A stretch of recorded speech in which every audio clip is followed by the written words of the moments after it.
Fala concurseiro, fala concurseiro. Professor Gabriel Santos, passando para dar início, né, a mais uma super aula aqui, tá? Voltado para a parte de direito penal, tá? Só que a gente vai trabalhar aquela parte especial do direito penal, certo? Basicamente, a legislação penal especial. Trabalhando uma lei importantíssima para a sua prova, tá? A famosa lei extravagante que envolve aí o tema. Deixa eu só ajeitar o ar-condicionado aqui, pessoal. Certo, show. Vamos lá. A gente vai trabalhar aqui a parte voltada para uma lei que é importantíssima para a sua prova, que é a 13.869 de 2019, a famosa lei de abuso de autoridade. Perfeito? Então, a gente vai trabalhar aí essa parte voltada para a lei de abuso de autoridade. Vou deixar na tela aí. Vou deixar na tela. Para você que não me segue ainda nas redes sociais, segue lá, certo? Tire suas dúvidas, beleza? E a gente já vai iniciar a nossa aula sobre lei de abuso de autoridade. Perfeitinho? De boa? Acho que já deu aí para você pegar, né? O arroba, show! Ó, o que a gente vai montar aqui? Eu vou introduzir para você a ideia relacionada à minha lei de abuso de autoridade, referente ali àqueles principais temas, tá? O que a lei trata, qual é a finalidade da lei, né? Quais são... eu preciso de alguma situação, existe algum tipo de situação em que eu tenho que saber que as bancas costumam trocar. Tudo isso a gente vai trabalhar agora, tá? Tudo isso a gente vai trabalhar nesse momento aqui. Então, se você nunca viu aí lei de abuso de autoridade, já pega papel e caneta e vem comigo para a gente trabalhar estas informações, certo? Bora trabalhar juntos aí estas informações. Legislação penal especial, lei de abuso de autoridade. Vamos que vamos falar um pouquinho desta lei, né? Essa lei, pessoal, ela vem, obviamente, para definir os crimes de abuso de autoridade, certo? Ó, essa lei a gente vai fazer uma sequência lógica aqui, certo? Ó, eu vou introduzir essa lei para você de uma forma lógica. A gente vai trabalhar aqui uma sequência lógica, certo? Ó, vou fazer a introdução da lei de abuso de autoridade de uma forma que você vai conseguir na sua mente montar um link, tá? Fazer um link ali, uma linha de raciocínio para que quando a banca trouxer, você não perca essas questões. Vamos lá trabalhar aqui essa nossa lei de abuso de autoridade. Essa lei define os crimes. Ela vem para definir os crimes de abuso de autoridade. Os crimes de abuso de autoridade. Então, preste atenção. Preste atenção, preste atenção. Essa lei, ela vem para definir os crimes de abuso de autoridade. Então, em relação ao intuito da lei, o porquê que a lei nasceu, a gente já sabe. Ela vem para definir crimes em relação ao abuso de autoridade. Agora, quem que comete esses crimes de abuso de autoridade? É aí que está uma das coisas mais cobradas em prova em relação a essa lei, tá? São aqueles crimes de abuso de autoridade, certo? Cometidos por agente público. Então, são crimes cometidos por agentes públicos. Pega o bizu, ó, preste atenção. São aqueles crimes cometidos aí, ó, por agentes públicos. Que são cometidos por agente público. Perfeito? Tranquilo? Aí vem esses critérios voltados para o agente público. Professor, como assim, professor? Deixa eu tentar entender isso daqui. Primeiro, tá? Tu tem que entender o que seria o tal agente público. O agente público, de acordo com essa lei, é considerado um sujeito ativo. O agente público, de acordo com essa lei, é considerado um sujeito ativo. Vai guardando a informação, certo? É considerado um sujeito ativo. Beleza? Professor, que tipo de agente público? Aí não importa. Qualquer um pode ser considerado sujeito ativo. Vamos logo definir outra situação aqui, aí já a gente fala melhor sobre isso daqui, certo? Ó, vamos lá de novo, recapitulando, né? A lei vem para definir crimes de abuso de autoridade cometidos por agentes públicos. Esse agente público, não importa, seja ele servidor ou não, já a gente fala sobre isso, tá? Que esteja aí, ó, no exercício das suas funções. Aqui é importante. Que esteja, ó, no exercício das suas funções. No exercício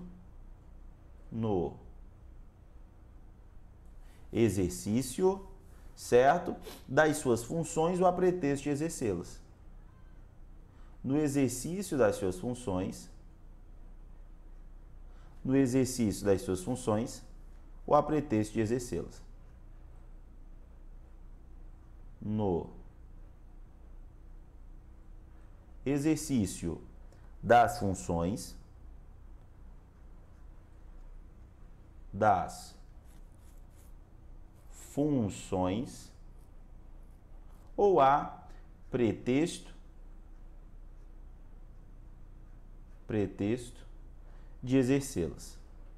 pretexto de exercê-las. Então, não precisa estar basicamente ligado ali ao exercício das funções. O simples pretexto de exercer as funções já pode ser caracterizado como abuso de autoridade. Já está dando para entender isso daqui? Bora lá, vamos falar de outra informação. Professor, entendi isso daqui. Agora me explica aí o que seria considerado sujeito ativo de acordo com a lei. Ah, aqui é importante, tá? Quem que vai ser de acordo com essa lei aqui, ó? Considerado sujeito ativo. Professor, de acordo com essa lei, quem que vai ser considerado aí sujeito ativo? De acordo com a lei, sujeito ativo do crime de abuso de autoridade é qualquer agente público. Olha para isso daqui. É qualquer agente público. Qualquer agente público. Aí deixa eu fazer uma observação para você, tá? A partir de agora, a gente vai falar do sujeito ativo. Quem é o sujeito ativo? É aquele indivíduo que está praticando o crime. É aquele indivíduo que está praticando a ação. Professor, explica para mim melhor essa informação. Eu explico, tá? Se eu estou falando em relação a um sujeito ativo, é a pessoa que está no ato, na ação, está praticando aquela ação. Guarda a informação agora que vai te ajudar a acertar um grande número de questões envolvendo esse tema de sujeito ativo, tá? Quando eu falo em relação ao sujeito ativo, você tem que guardar que ele vai trazer um conceito bem amplo. Então, se a banca trouxer algum tipo de restrição, vai deixar a questão errada. O conceito aqui do sujeito ativo é um conceito amplo. Se a banca trouxer de alguma forma aqui alguma restrição, vai ficar errado. Olha como é bem amplo isso daqui, ó. Sujeito ativo é qualquer agente público. Qualquer um, tá? Ó, qualquer agente público, servidor ou não, olha isso. Qualquer agente público, servidor ou não. Servidor ou até mesmo aquele que não seja servidor. Servidor ou não. Professor, entendi isso daqui. Que mais? Da administração. Da administração. Direta, indireta e fundacional. Da administração direta, da administração indireta,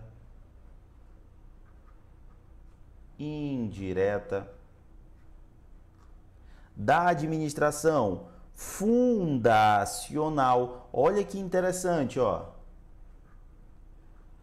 Fundacional. Aí eu vou dar mais uma observação aqui para você, tá? Ó, de qualquer dos poderes.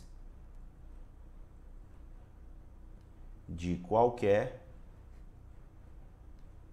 dos poderes. Tá dando para perceber como essa definição aqui é uma definição bem ampla, né? Olha isso. Qualquer agente público, servidor ou não, da administração direta, indireta, fundacional, de qualquer dos poderes da União, Estado, DF, município, território, não importa, tá? Não importa. E não acaba por aqui não, ainda tem mais, ó, para tu ver como realmente é um conceito amplo. O que mais que eu tenho que saber, professor? Além de tudo isso daqui, a gente tem que entender, pessoal, que quando eu trabalho o conceito aqui de agentes públicos, tá? Eu posso considerar o conceito desse agente público, tá? Para o efeito da lei. É aquele que exerce suas funções, ainda que, olha isso, ó. É aquele que exerce suas funções, ainda que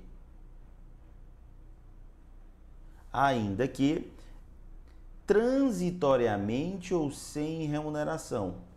Ainda que transitoriamente,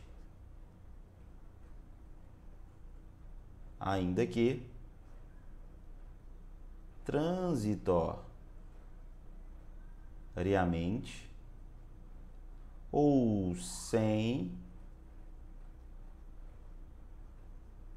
remuneração. Ainda que transitoriamente ou sem remuneração, por eleição, nomeação, designação, contratação, não importa, tá? Qualquer tipo de vínculo vai ser considerado aí agentes públicos. Lembrando que não se limita a esses exemplos que eu vou trazer para você agora, mas a lei cita outras situações de sujeito ativo, outros exemplos de sujeito ativo, tá? Ó. Lembrando que isso que eu vou colocar aqui agora faz parte de um rol meramente exemplificativo, tá? Beleza? Servidores públicos e militares. Olha isso. Servidores públicos.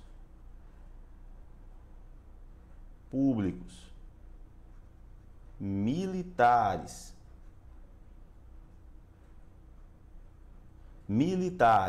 Pessoas a eles equiparadas.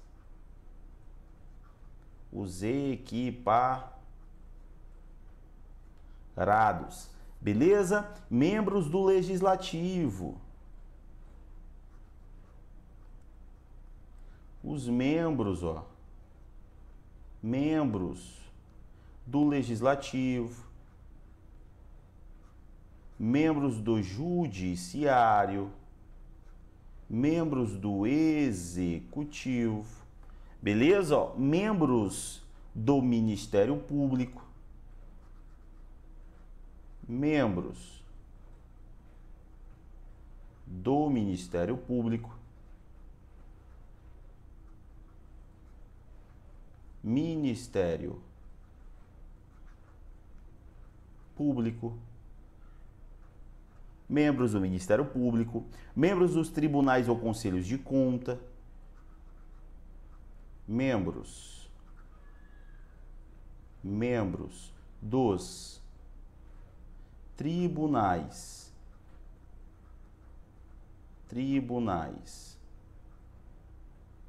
ou conselhos de conta,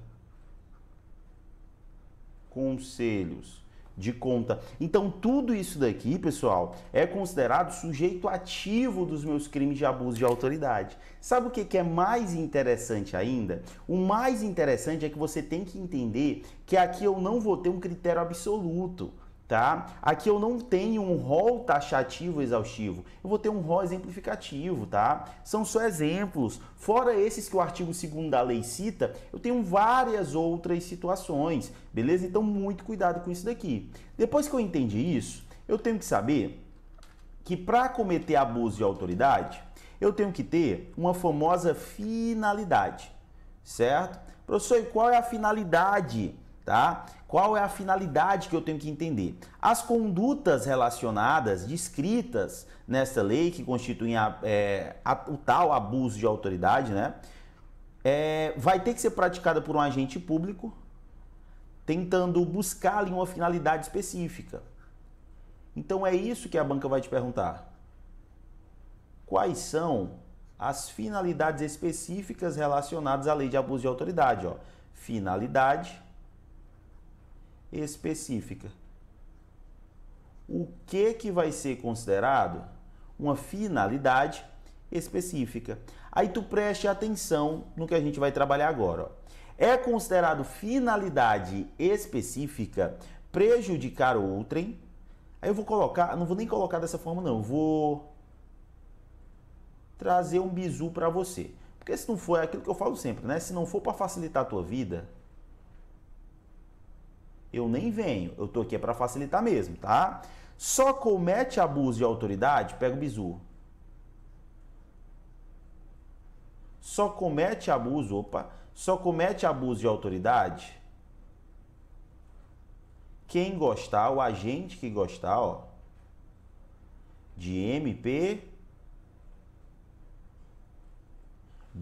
Professor, como assim quem gostar de MPB? Pega o bizu, ó. Comete abuso de autoridade, é considerado finalidade específica do crime de abuso de autoridade o agente que comete o delito por mero capricho. A banca pode trazer como mero capricho, ou até mesmo citar a tal satisfação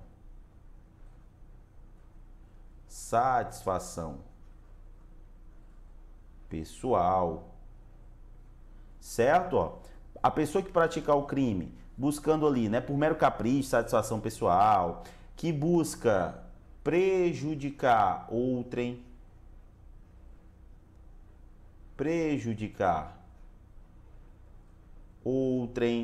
que visa, de certa forma ali, beneficiar. Professor, beneficiar quem? Excelente pergunta. Pega o bizu, ó.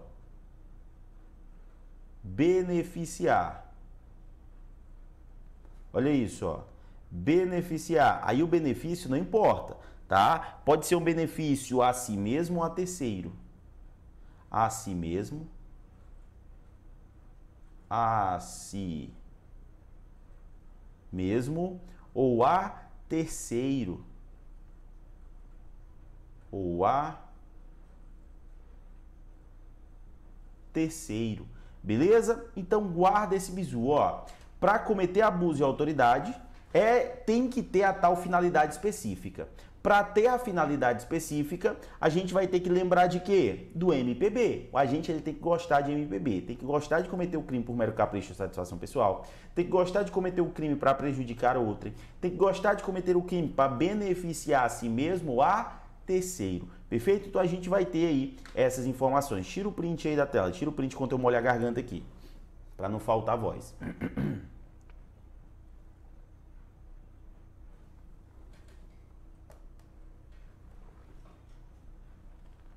Perfeito? Acredito que deu para você guardar as informações aí, deu para tirar o print, né? Agora a gente vai dar continuidade ao assunto, falando de uma observação. Pega o bizu, ó. Observação.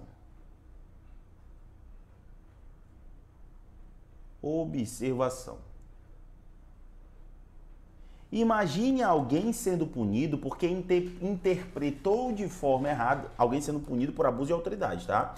Imagine uma pessoa que foi punida por abuso de autoridade porque acabou interpretando de forma errada aí algum tipo de situação, algum tipo de avaliação de lei, algum tipo de avaliação de norma, avaliação de fatos, tá? Então tente pensar comigo aí, ó. Eu tenho como punir uma pessoa por isso? Eu até tenho. Mas na lei de abuso de autoridade, não. Por quê? Porque na lei de abuso de autoridade eu não aceito o chamado crime de hermenêutica, o chamado crime de interpretação.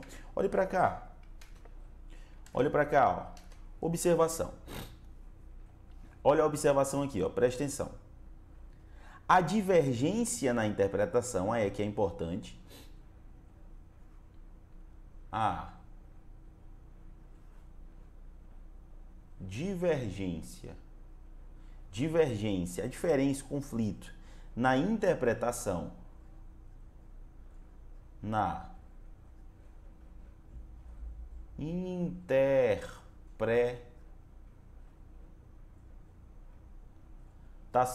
a divergência na interpretação de lei ou na avaliação de fatos e provas,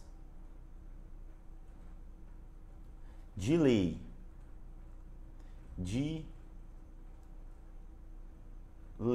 certo? Ou na avaliação de fatos ou provas,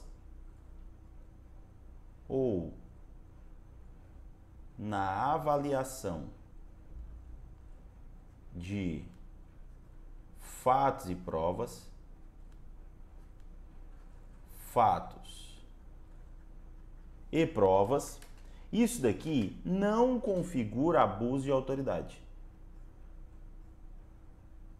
Porque senão seria crime de interpretação, crime de hermenêutica, que não é aceito na lei de abuso de autoridade.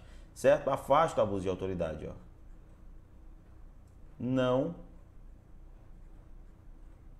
configura abuso de autoridade.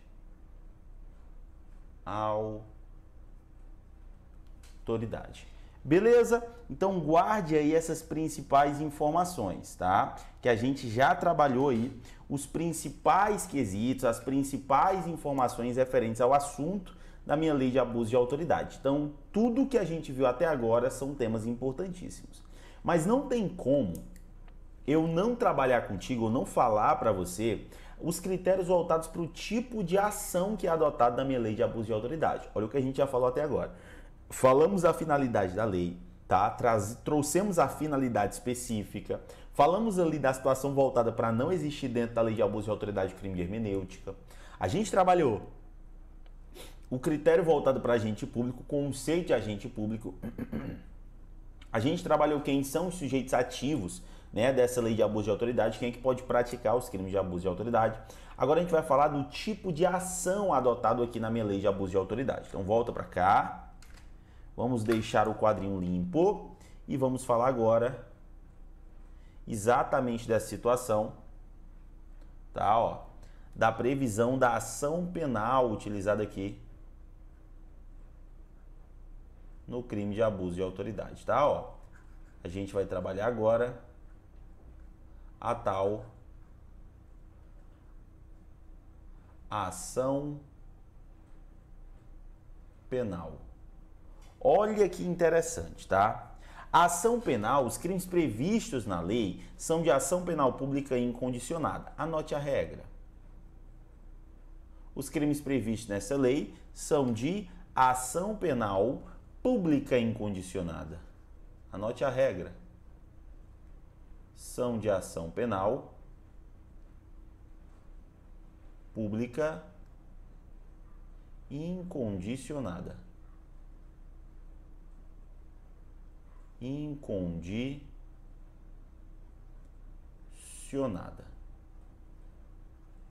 Certo? Ó, são de ação penal pública incondicionada. Perfeito, professor. Aí fica fácil de decorar. Então quer dizer que todo e qualquer crime de abuso de autoridade ou da lei de abuso de autoridade vai ser feita a tal ação penal pública incondicionada. Nem todo crime, certo? Nem todo crime. Por quê? Porque eu tenho aqui a possibilidade, vamos lá, eu tenho um prazo para intentar, você que está estudando o processo, você sabe disso, né? Eu tenho um prazo para intentar aí essa ação penal pública incondicionada. Vamos imaginar que o poder público não intentou a ação penal pública incondicionada no prazo legal. E aí, vai morrer meu processo? Claro que não, ó. Olhe para cá. Vai ser admitida, vou até colocar nos exatos moldes da lei, ó. Vai ser admitida,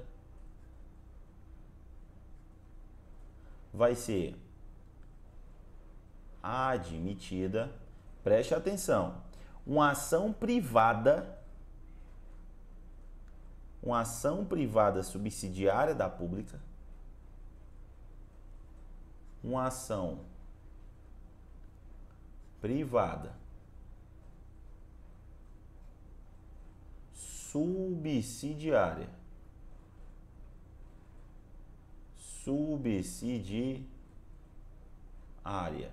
da pública caso a ação penal pública não for intentada no prazo legal. Caso a ação penal pública, quando a ação penal pública não for intentada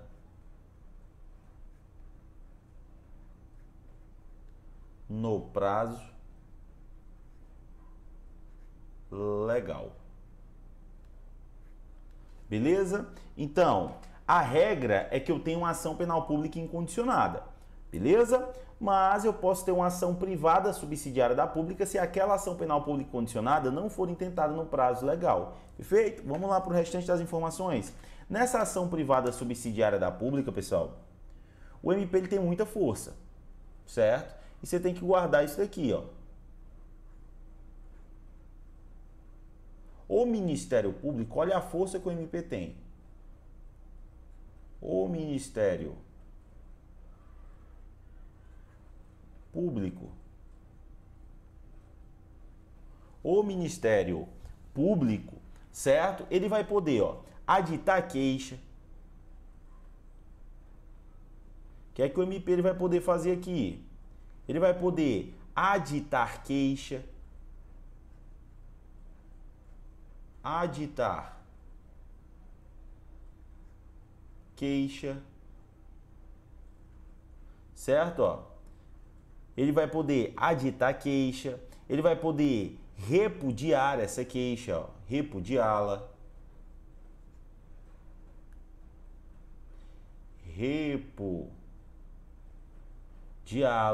beleza? Assim como ele pode oferecer denúncia substitutiva. Oferecer denúncia substitutiva.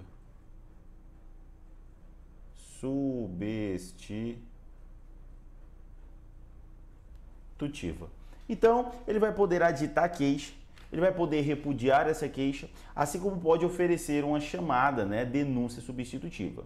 Mas não é só isso que o MP ele vai poder fazer, não. Ó. Já aguardo o restante das informações.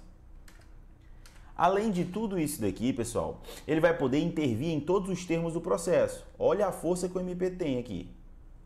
Olha isso, ó. Ele vai poder intervir. Ele vai poder intervir em todos os termos do processo. Todos os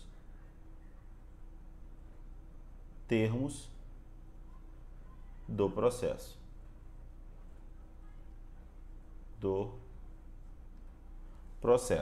Beleza? Ele vai poder intervir em todos os termos do processo. Além disso, ele pode fornecer recurso, fornecer elementos de prova, fornecer elemento de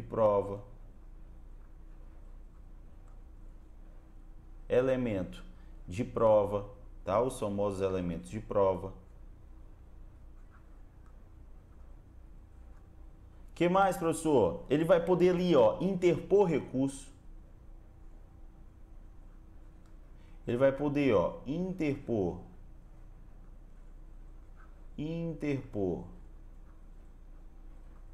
recurso.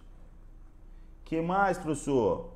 Além de tudo isso, tá? Ele vai poder a todo tempo, no caso de negligência do querelante, retomar o processo como parte principal. Então guarda.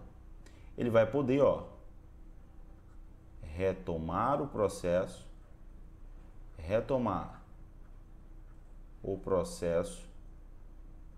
como parte principal. Como parte principal. Beleza? Isso daqui pode acontecer a todo tempo, tá? Isso pode acontecer a todo tempo.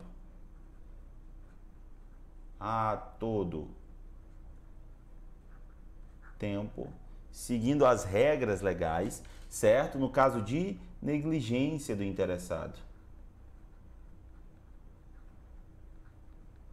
No caso de negligência do interessado. Perfeito? E a ação privada subsidiária, essa ação privada aqui, ó, tá, ó, essa ação privada aqui, ela vai ter ali um prazo para ser exercida de 6 meses, contados, né, da data em que se esgotar o prazo para oferecimento da denúncia. Então, vai ter um prazo para exercício ali de 6 meses.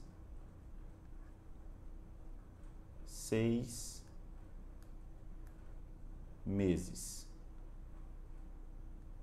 Beleza até aqui? Tranquilo? Então já está dando para ver, pessoal, quando a gente fala em relação ao tipo de ação adotado aqui na Lei de Abuso de Autoridade, já dá para tirar um grande número de questões referentes a isso, né? Agora, na partezinha final aqui da nossa aula, a gente vai ter que trabalhar ali um critério que eu considero importantíssimo, tá? Que é a diferença das minhas penas restritivas de direito substitutivas às privativas de liberdade dos meus efeitos à condenação. E é óbvio que a gente vai fazer um quadrinho de diferenciação para essas duas figuras, tá? A gente vai falar, isso daqui cai pra caramba, tá? Esse assunto aqui que eu vou tratar com você agora, ele não cai em prova não. Ele despenca. Professor, eu tenho que saber? Obrigatoriamente. Então vem comigo e vamos trabalhar essas informações. Vamos trabalhar essas informações, certo? Ó, falando um pouquinho aí sobre os famosos efeitos da condenação. Tá? Vamos começar aqui falando dos efeitos da condenação. Dos efeitos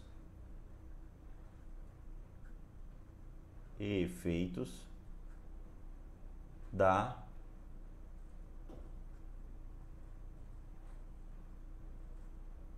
condenação. Os efeitos da condenação, eu vou encontrá-los, tá, lá dentro do artigo 4º da lei.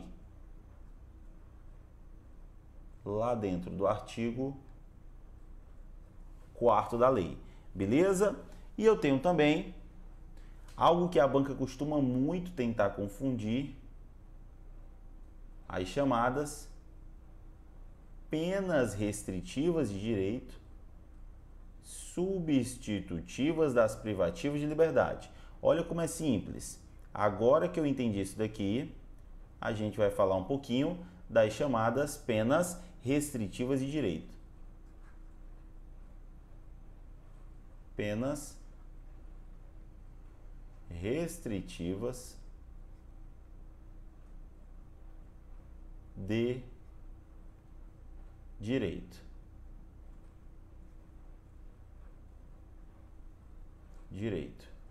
Certo? As penas restritivas de direito que vêm para substituir as privativas de liberdade.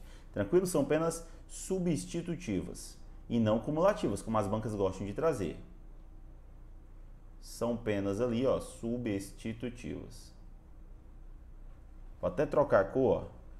São penas substitutivas. Mas antes, vou colocar aqui onde que a gente encontra essa informação, né, ó? Lá dentro do artigo 5º. Lá dentro do artigo 5º. Aí olha que facilidade. Vou começar falando aqui dos efeitos da condenação. São considerados efeitos da condenação tornar certa a indenização em caso de dano, ó. Tornar certa a indenização,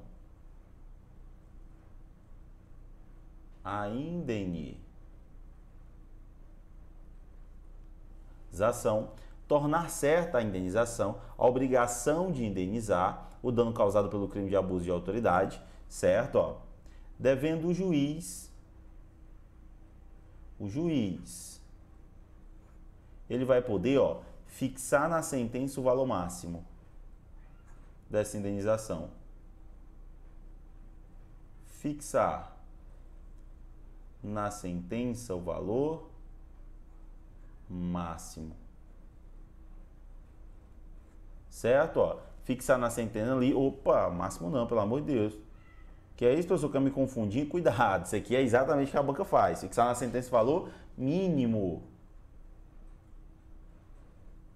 o valor mínimo. Cuidado com isso daí, beleza? Para reparar ali os danos, né, que causaram sofrimento ali por conta desse abuso de autoridade. Só que tem um detalhe.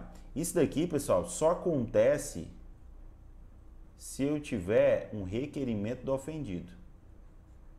Isso é feito mediante requerimento.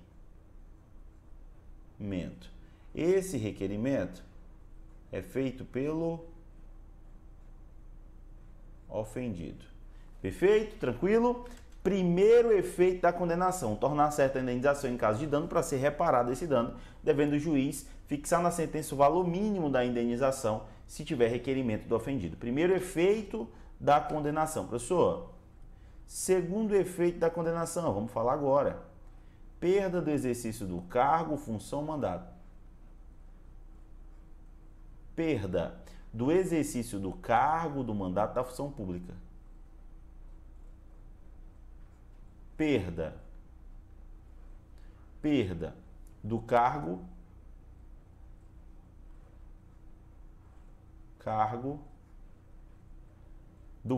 mandato ou função pública. Mandato ou função pública. Função pública. Beleza? Perda do cargo, mandato ou função pública. Professor, o que mais? Olha isso. Inabilitação. Inabilitação. Inabilitação. Professor, inabilitação, sim. Inabilitação para o exercício do cargo, mandato ou função pública. Inabilitação para o exercício do cargo, mandato ou função pública. Olha como é bem parecido com o que a gente vai trabalhar já já nas penas restritivas de direito, tá? Ó, cargo, mandato ou função pública. Mandato ou função pública. Beleza, professor? E no caso aí da inabilitação, tem algum prazo? Tem. No caso da inabilitação aqui, ó. No caso da inabilitação, o prazo vai ser pelo período de 1 a 5 anos. Cuidado para a banca não trocar. Onde tem, olha o que eu tô falando, tá? Onde tem aí, ó, informações voltadas para prazo, tá? Informações voltadas ali para pena, tem grande chance da banca cobrar, então muito cuidado com isso. Perfeito? Professor, entendi aí os efeitos da condenação. Tem mais alguma informação? Tem. Esses aqui que eu vou circular agora, ó, perda do cargo, do mandato, da função pública e a inabilitação, vou puxar para cá o asterisco. Professor, por que o senhor está chamando a atenção para essa figura, né? Por que o senhor está chamando a atenção para essa situação? Para a perda do cargo e para a inabilitação. Para ter a perda do cargo, pessoal, a inabilitação do exercício do cargo, mandato ou função pública, não vai ser de forma automática, ela não acontece de forma automática, tá? Para ter essa inabilitação, essa perda, a pessoa tem que ser reincidente no crime de abuso de autoridade. Então olha para cá, ó. A pessoa de certa forma vai ter que ser, ó, reincidente, tá? No caso de perda ou inabilitação, perda, inabilitação, a pessoa tem que ser reincidente. Perfeito? A pessoa aí vai ter que ser reincidente. Professor, e quais são as penas restritivas de direitos substitutivos às privativas de liberdade? Anote aí, ó.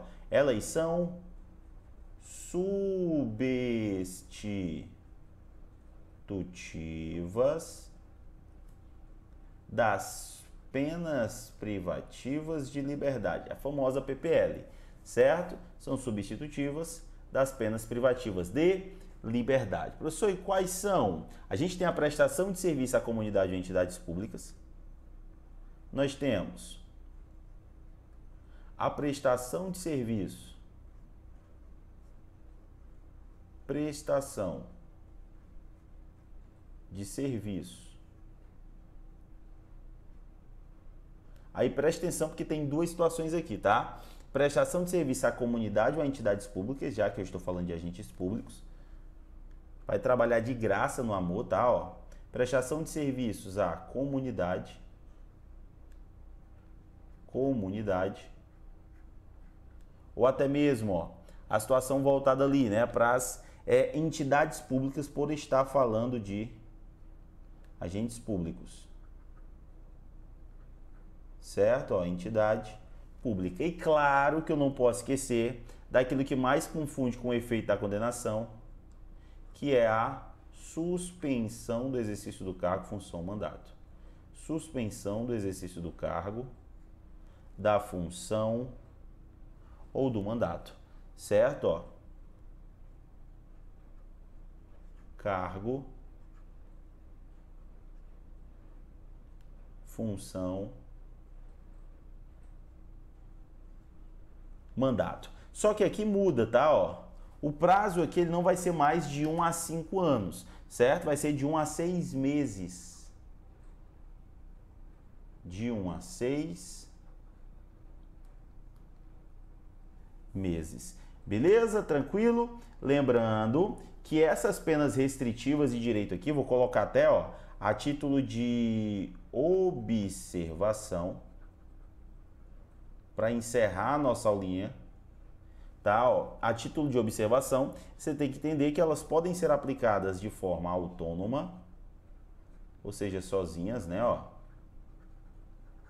ou de forma cumulativa. Cumulativa. Pode se aplicar de forma autônoma ou cumulativa. Vou dar um tempo para tirar um print dessa tela, 3 segundos a partir de agora. 3, 2, 1, printou, printou, se não printou, printa depois. Você tá vendo como é fácil? Tá vendo como é simples? Essa é a minha missão aqui, simplificar ao máximo o direito para você. Eu não quero que você pare nunca, eu não quero que você desista nunca, tá? Esses assuntos aqui pode parecer para você que está vendo pela primeira vez muito difícil, mas depois de muito revisar e resolver muitas questões, você vai ver que dá para acertar a questão na sua prova. Estou aqui para facilitar a sua vida. Se fosse para dificultar, eu nem vim. É o que eu falo sempre. Concurso público é fila. Se você não sair da fila, uma hora vai chegar a sua vez. Eu consegui mudar a minha vida através do concurso público e eu tenho certeza que você também vai conseguir mudar a sua. Que Deus abençoe a sua vida. Até a nossa próxima aula. Valeu e tchau, tchau.